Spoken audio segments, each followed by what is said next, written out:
Hello everyone, स्वागत है आप सभी का। ये सिंबल तो आप जानते ही होंगे CIA का। एक्चुअल में just a week ago CIA ने अपने सोशल मीडिया अकाउंट्स जैसे एक्स, लिंक्डइन या फिर डार्क वेब पर भी कुछ पोस्ट रिलीज की थी, that too in Mandarin, Farsi and Korean. ये कहते हुए कि अगर आप चाइना, ईरान या कोरिया, नॉर्थ कोरिया से बिलोंग करते हो और आप अपनी रिजीम से परेशान हो तो ये रहे इंस्ट्रक्शंस, आप हमें ऐसे ज्वाइन कर सकते हो। क्योंकि ये सेम इंस्ट्रक्शंस, सेम चीज़ें रशिया के खिलाफ भी हमारी सक्सेसफुल रही हैं, तो आप भी हमारे साथ जुड़ सकते हो। This is an invitation through use of social media to invite those people who are living in autocratic regimes, जैसा US उन्हें बताया करता है। Now, this is the first instance in the world where an intelligence agency has turned towards social media. It has turned social. It has revealed itself in front of the world कि आप हमें join कर सकते हो, and this is there in public domain. अब इसको लेकर आज द प्रिंट में हर्षवी पंत, आपको पता ही होगा, he is an important scholar, इन्होंने एक आर्टिकल लिखा। ये कहते हैं कि भारत को भी अपनी मेथोडोलॉजीज़ को चेंज करने की ज़रूरत है, क्योंकि देखो दुनिया भर की एजेंसीज चेंज हो रही हैं। इस पर हम आएंगे, लेकिन प्राइमरली अभी मेथोडोलॉजीज है क्या, पहले इसको समझ लेते हैं, फिर समझ लेते हैं कि क्या ये चेंजेस बता रहे हैं, फिर समझ लेते हैं कि उसके क्रिटिसिज्म्स क्या है उन चेंजेस के, राइट। तो अभी तक क्या होता है, अलग अलग फॉर्म्स ऑफ रिक्रूटमेंट है R&AW के। कुछ जो इन्फॉर्मेशन मैं बता रही हूँ ये ऑलरेडी पब्लिक डोमेन में है, इनमें से कुछ कुछ इन्फॉर्मेशन मैंने अदरवाइज गैदर की है from private sources. So public में जो है वो ये है कि IPS और IRS ऑफिसर्स, UPSC एग्जाम देते हैं लोग, सिविल सर्विस में सिलेक्ट होते हैं, उनमें से IPS IRS officers, specifically IPS में से काफ़ी सारा रॉ अपना कैडर उठाता है, R&AW अपने लोगों को उठाता है और ये डेप्यूटेशन पर जाते जाते हैं टाइम टू टाइम R&AW में। सेकेंड सोर्स इज, ये खुद एक टेस्ट कंडक्ट करवाते हैं यूनियन गवर्नमेंट के ऑफिशियल्स में, जितने भी सरकारी लोग हैं, सरकारी जितने भी यूनियन गवर्नमेंट के अंदर काम करते हैं उनके अंदर, और उनकी कैपेबिलिटीज़ को फिर टेस्ट लेकर मेजर करने की कोशिश करते हैं, बाद में इनको रिक्रूट करते हैं बेस्ड ऑन दोज। कुछ ऐसे भी सोर्सेज हैं जो बताते हैं कि ये लोग यूनिवर्सिटीज़ में जाते हैं और वहाँ पर सेमिनार्स, वर्कशॉप्स करवाते हैं और वहाँ पर कुछ ऐसे कंडक्ट करवाते हैं इवेंट्स जिनसे वो कैपेबिलिटीज़ को मेजर करते हैं। बहुत जगह पर ये लोग पुलिस ट्रेनिंग एकेडमीज़ में जाते हैं टाइम पर, जैसे ट्रेनिंग के लिए नया बैच आता है तो टाइम पर जाते हैं और वहाँ पर जाकर देखते हैं, लोगों को मेजर करते हैं, देखते हैं उनकी पेन बियर करने की कितनी कैपेसिटी है, क्या इंटेलेक्चुअल फिजिकल कैपेसिटी है, बेस्ड ऑन दैट वो रिक्रूट करते हैं लोगों को। These are multiple sources. अब यहाँ बोला ये गया है, हर्षवी पंत ऐसा बोल रहे हैं, मैं नहीं बोल रही हूँ, हर्षवी पंत बोल रहे हैं कि देखो भाई साहब, पहली बात तो सबसे ज़्यादा रिक्रूटमेंट IPS से होता है।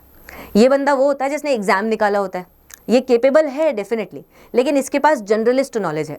ये कोई साइबर विजर्ड नहीं है, ये कोई फाइनेंशियल विजर्ड नहीं है, ये कोई टेक्नोलॉजिकल विजर्ड नहीं है, और आज के समय में R&AW को ऐसी कैपेबिलिटीज़ चाहिए। दैट्स वाई हम थोड़ा सा पीछे रह जाते हैं टेक्निकल इंटेलिजेंस में, ये इनका कहना है, राइट। इसके साथ साथ और भी कुछ फैक्टर्स हैं जो मैंने एक्स्ट्रा इकट्ठा किए, क्या R&W में और प्रॉब्लम्स हैं जो लोग बताते हैं कि ये प्रॉब्लम्स हैं। जैसे एक है लैंग्वेज की प्रॉब्लम। हमारे यहाँ पर जितने एसेट्स हैं पहले से वो कोई मैंडरिन, फारसी ये कोई सीख के नहीं आते। सो दैट्स वाई इन लोगों में, ये जो R&W का कैडर है, इनमें लैंग्वेज कॉम्पिटेंसी के इशू होता है। बाहर आपको जाना है, किसी फील्ड पर ऑपरेट करना है किसी कंट्री में, तो आपको फॉरेन लैंग्वेज आनी चाहिए। नहीं आएगी तो आपको इंटरप्रेटर अपने साथ में ले जाना पड़ेगा, और ये इंटरप्रेटर्स अगर आप बाहर से रखोगे अपनी एजेंसी में तो उसका एक अलग से सिक्योरिटी थ्रेट आता है। किसी चाइनीज़ पर्सन को ढूंढ रहे हो मैंडरिन बुलवाने के लिए, राइट, सो एक सिक्योरिटी थ्रेट है। और इसके साथ साथ एक और इश्यू है, जब से इनके ऊपर रिस्पॉन्सिबिलिटी आई है कि आपको काउंटर टेररिज्म को भी काउंटर करना है। मतलब R&AW का ऑब्जेक्टिव है एक्सटर्नल थ्रेट और IB का है इंटरनल थ्रेट्स को देखना, इंटरनली देखना। लेकिन अब जब R&AW को आप काउंटर टेररिज्म में, डोमेस्टिक ड्यूटीज़ में लगा देते हो, तो इससे दोनों एजेंसीज के वर्क ओवरलैप करने लगता है। फिर IB वाले भी थोड़ा इंटरनेशनल देखेंगे, अपने एसेट्स को कल्टीवेट करेंगे, फिर दोनों के बीच में थोड़े से टसल्स होंगे। ये भी कुछ इश्यूज़ होते हैं प्राइमरली, ये कुछ मेजर इश्यूज़ हैं जो बताए जाते हैं। तो ये हमने देखा। अब इसके बाद हर्षवी पंत, क्योंकि हर्षवी पंत ने इनमें से कुछ इश्यूज़ हाईलाइट किए थे, बाकी कुछ मैंने ऐड किए। बाकी ये ऐसा बता रहे हैं कि ग्लोबल इंटेलिजेंस एजेंसीज जैसे काम करती है, जैसे CIA ने पब्लिक रिक्रूटमेंट का क्यों सोचा, क्योंकि इनके पास इंटेलिजेंस एसेट्स की कमी पड़ी होगी। तभी तो इन्होंने सोचा। ऐसे ही इजराइल भी अपनी मेथड्स को चेंज कर रहा है, MI5 MI6 भी कर चुके हैं, इसको ये आगे और बताएंगे, और भारत को क्या चेंज करना है उसमें भी आएंगे। लेकिन उसके पहले आपके लिए एक इंपॉर्टेंट अनाउंसमेंट, आप यूपीएससी की तैयारी करने का सोच रहे हो, बीपीएससी का सोच रहे हो, तो आप अनअकैडमी के पटना सेंटर पर एनी टाइम विजिट कर सकते हो। इसी के साथ साथ अगर आप एक सीरियस कैंडिडेट हो, सीरियस तैयारी के बारे में सोच रहे हो और दिल्ली में आना चाह रहे हो, तो आप दिल्ली के करोल बाग में विजिट कर सकते हो for English medium students, and for Hindi medium students आप मुखर्जी नगर के सेंटर पर जा सकते हो। और अगर आप दिल्ली नहीं आ सकते, प्रयागराज आ सकते हो, तो आप प्रयागराज में हिंदी प्लस इंग्लिश मीडियम दोनों स्टूडेंट्स यहाँ पर विजिट कर सकते हो। और सेंटर नहीं आ सकते तो अनअकैडमी का जो लिंक है वीडियो के डिस्क्रिप्शन में प्रोवाइडेड है, लिंक पर क्लिक कर दो। एक्चुअली यहाँ पर ये जो फाउंडेशन है, ये जो बैच है, इसके मल्टीपल फीचर्स हैं, CSAT, करंट अफेयर्स, ऐसे मेंटरशिप, गाइडेंस, टेस्ट सीरीज सब कुछ मिल जाता है। तो आपको बस लिंक पर क्लिक करना है। इसी के साथ साथ अनअकैडमी ऐप है, इसको भी आप इंस्टॉल कर सकते हो by clicking the link in the description below for further updates and content. So ये न्यू वर्ल्ड ऑर्डर में अडेप्ट करने के तरीके हैं कि MI6, CIA ये लोग जैसे टेकेंट पर ज़्यादा फोकस कर रहे हैं। जैसे मोसाड की, इजरायली इंटेलिजेंस एजेंसी की अलग से एक यूनिट है, यूनिट 8200। ये लोग, इनका काम ही, ये लोग यूनिवर्सिटीज़ में जाते हैं, कॉलेजेस में जाते हैं, वहाँ पर जाकर लोगों को देखते हैं, स्पेसिफिक रिक्रूटमेंट ड्राइव्स वहाँ पर लेते हैं, और वहाँ से इनके परमानेंट एम्प्लॉयज़ जो इनके अंदर ही, मोसाड के अंदर काम करते हैं, वहाँ से ये लोग लेकर आते हैं। तो ये आप देख लो, ऐसा कुछ हो रहा है। चाइना में भी किमिंग प्रोग्राम है जो रिक्रूटमेंट की कोशिश करता है इन साइंटिफिक सेक्टर्स, और ऐसा कहा जाता है कि इनमें से काफ़ी सारे रिसोर्सेज इंटेलिजेंस में भी जाते हैं। अब अगर ऐसा नहीं करते तो हर्षवी पंत बोलते हैं इससे आप सिविलियन और जो साइंटिफिक कैपेबिलिटीज़ है उनको आप इग्नोर कर रहे हो। 9/11 के टाइम पर भी ऐसा कहा गया था कि जो रिपोर्ट थी ये लैक ऑफ इमेजिनेशन को ब्लेम कर रही थी कि अलकायदा, ओसामा ऐसा भी कुछ प्लान कर सकता है, किसी ने सोचा ही नहीं था यूएसए में। और ये इमेजिनेशन कब आएगी, जब साइंटिफिक सिविल एक्सपर्टीज़ ज़्यादा अपना एक्सपर्टीज़ के एरिया को ब्रॉड करोगे। ये इसके हिसाब से ऐसा बता रहे हैं। और इजराइल का ये जो फेलियर है ये भी इसी चीज़ पर पिन पॉइंट कर रहे हैं। तो मल्टीपल फैक्टर्स को लिंक कर सकते हो आप इवेंट्स को। इसी के साथ साथ this is little bit about me, और ये QR कोड है, आप इसको स्कैन कर सकते हो for further connecting with me. कुछ और भी रिफॉर्म्स की कॉल है, जैसे विक्रम सूद सर हैं, इनका ज्वाइनिंग हुआ था रॉ में 1972 के आसपास। ये भी कुछ रिफॉर्म्स बताते हैं। ये बताते हैं कि जब रॉ एक बंदे को सिलेक्ट करता है, जैसे IPS से किया मान लो, तो वो बंदा जनरली 25-26 के आसपास का तो हो ही जाता है, सर्विस में आते आते, ट्रेनिंग लेते लेते, और फिर उसको 3-4 साल आराम से तैयार कल्टिवेट करने में लगते हैं, तो वो 30 का हो जाता है। शादी बच्चे सब कुछ हो जाते हैं तब तक 30 तक, तब रिस्क आ जाता है, फिर इंसान रिस्क एवर्स होने लगता है। तो जो एक टाइम पीरियड था 16 साल से 30 साल का, वो वेस्ट हो जाता है। रादर ये बताते हैं कि R&AW को सिविलियन पॉपुलेशन में से 16-16, 18-18 साल के बच्चे लेने चाहिए। इनमें देखना चाहिए अच्छा इनमें वो स्किल्स हैं, बिकॉज आपको ग्रेजुएट नहीं चाहिए किस कहीं मिशन पर जाने के लिए। आपको एक ऐसा बंदा चाहिए जिसके पास वो स्पेसिफिक स्किल सेट हो, वो नेचुरली एक एक्टर हो, किसी भी रोल में ढल जाए, बाहर जाकर ऑपरेशंस में अपने कवर को ब्लो ना कर दे खुद से ही। इस टाइप की चीज़ें देखनी है, राइट, कैपेबिलिटीज़ थोड़ी सी देखनी। तो बेस्ड ऑन दैट स्किल आप रिक्रूट करो, उसको ट्रेन करो, बाद में वो बंदा 10 साल 20 से 30 साल तक आराम से आपके लिए काम करेगा, और उसके बाद भी काम कर सकता है। But that person you are catching them young, so it is better to catch them young, ताकि आप उनसे ज़्यादा आप ले सको। In terms of that risk taking आपके पास लोग आ जाएंगे, ऐसा कहा जा रहा है। तो दैट्स वाई अभी करंट सिस्टम की इतनी बात चल रही है कि ऐसा ऐसा रिफॉर्म करना चाहिए। और इंटेलिजेंस एजेंसीज हमारी पावर के लिए एनीवेज क्रूशल तो है इसी। अब आ जाते हैं क्यों ऐसा नहीं करना चाहिए, या फिर मेरे व्यूज़ खुद के क्यों नहीं करना चाहिए। मतलब अभी ये जो बात हुई पूरी, आपको क्या लगता है CIA ने जो पोस्ट दिया होगा, क्या यही इनका एक्चुअल ऑब्जेक्टिव होगा? नहीं ना। इंटेलिजेंस एजेंसीज का ऑब्जेक्टिव क्या है कोई नहीं बता सकता। जैसे इन्होंने कहा है इस पोस्ट में कि रशिया, मतलब रशिया में ये सक्सेसफुल रहा है, तो हो सकता है ये पुतिन को डराने का एफर्ट्स कर रहे हो कुछ, या फिर पुतिन को बोल रहे हो कि आप इनडायरेक्टली सिग्नल कर रहे हो कि आप पर्ज करो अपने यहाँ पर, इस सिस्टम को पता करो कि कौन कौन है, और उस चक्कर में कुछ गलतियाँ करो और उससे हम एक एडवांटेज ले सकें। May be that is their objective. कोई intelligence agency generally social media से तो कभी रिक्रूट नहीं करती है। अगर ये रिक्रूट करने की ऐसे कोशिश करते हैं, इंस्ट्रक्शंस देंगे, यहाँ पर पहुँचो, वहाँ पर पहुँचो, राइट। मान लो R&AW के ऑफिस में पहुँचो, राइट। अब उस ऑफिस के आसपास पता नहीं कितने ISI और चाइना के एजेंट भिखारी बन के बैठे होंगे, आपको क्या पता।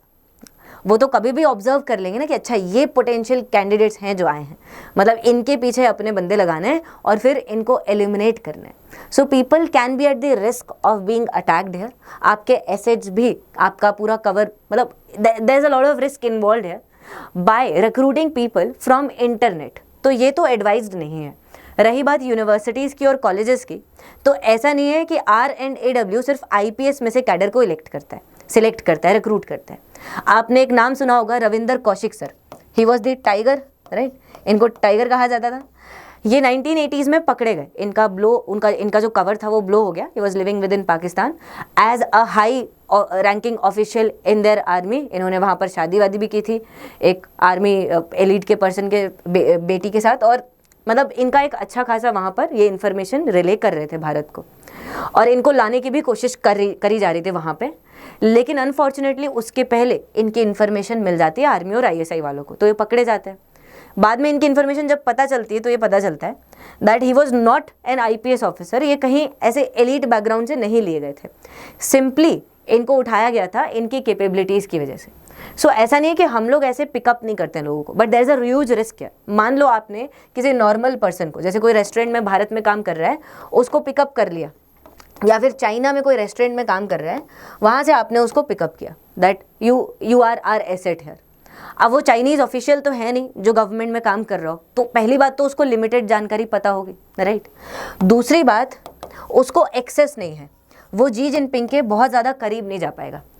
PLA के अगर किसी आदमी को आप उठाते हो, अगर R&AW PLA के आदमी को उठाता है तो वो इन्फॉर्मेशन दे सकता है, क्योंकि वो जी जिनपिंग के करीब जा सकता है, वो सिस्टम के सेंटर में उसके पास एक्सेस है, राइट। जैसे हमारे IPS ऑफिसर्स को R&AW में क्यों रिक्रूट किया जाता है, क्योंकि किसी भी फाइल को वो किसी भी टाइम पर एक्सेस कर सकते हैं। अगर वो R&AW का काम कर रहे हैं तो साथ साथ IB की फाइल को एक्सेस कर सकते हैं, डिपार्टमेंटल एक्सेस है, पुलिस की फाइल्स का उनको एक्सेस है, मल्टीपल फाइल्स का एक्सेस मिल जाता है। So this is there. ज़रूरी नहीं है कि आप सिविलियन को या किसी साइबर विज़र्ड को उठा लो वो आपके काम आ जाए। हाँ, उसके पास कैपेबिलिटी है, बट उसकी कुछ लिमिटेशंस है। उसको गवर्नमेंट डिपार्टमेंट्स का एक्सेस तो ना मिलने वाला, दैट इज़ देयर। किसी की साइंटिफिक कैपेबिलिटीज़ है, जैसे इजराइल ऑटिस्टिक लोगों को यूज़ करता है।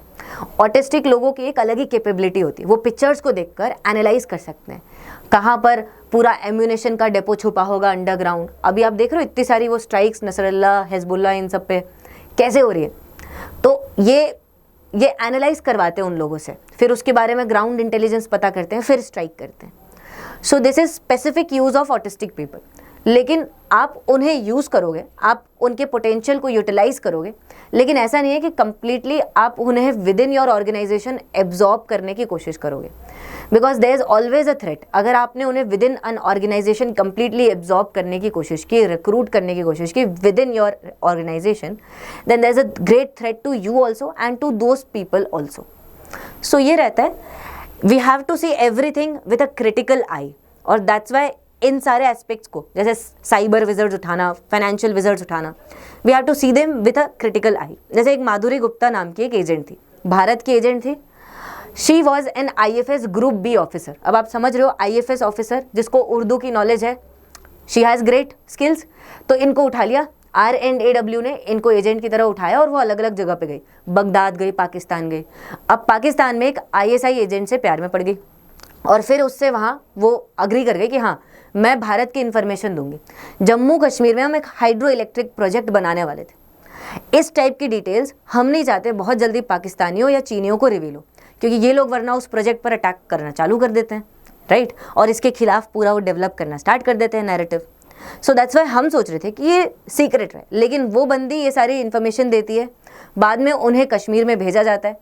कश्मीर में जाकर वो ब्लूप्रिंट्स लगाती है, निकालती है पावर प्लांट के, और ये बहाना बनाती है कि दिल्ली में मेरे एक रिश्तेदार की शादी है तो इसलिए मैं भारत आई हूँ, जबकि पाकिस्तान में वो पोस्टेड थी R&AW से। So just because she was honey trapped, she agrees to act like a double agent, और फिर ये इन्फॉर्मेशन जाकर पाकिस्तान को देती है, राइट। तो अगर आप मल्टीपल स्फीयर से लोगों को उठा रहे हो, किस हद तक वो पेट्रियाटिक रहेंगे, that is also one aspect है। This was my take. बाकी आपको क्या लगता है, हमारी सिक्योरिटी एजेंसीज को वाकई कुछ चेंज करने की ज़रूरत है, या फिर अभी जो अननोन गनमैन कर रहे हैं वो कुछ बहुत ही अच्छा कर रहे हैं और ऐसे ही चलते रहना देना चाहिए? आप बताइए। Like share comment people, thank you.